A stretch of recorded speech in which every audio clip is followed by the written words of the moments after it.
قرض دار کے لیے دعائیں۔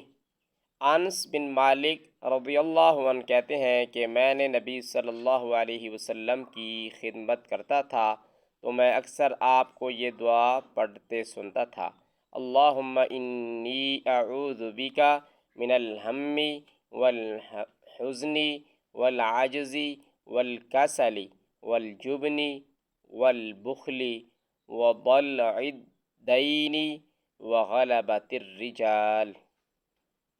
ترجمہ: اے اللہ، میں تیری پناہ مانگتا ہوں غم و الم سے، عاجزی سے، سستی سے، بزدلی سے، بخل، قرض چڑھ جانے اور لوگوں کے غلبہ سے۔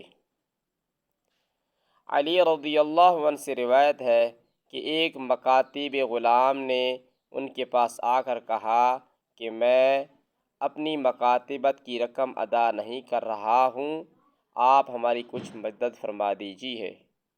تو انہوں نے کہا، کیا میں تم کو کچھ ایسے کلمات نہ سکھا دوں جنہیں رسول اللہ صلی اللہ علیہ وسلم نے ہمیں سکھائے تھے؟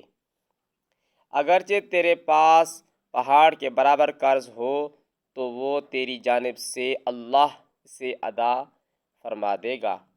انہوں نے کہا، کہو: اللہم اللہم اکفنی اللہم اکفنی بحلالک عن حرامک واغننی بفضلک عمن سواک۔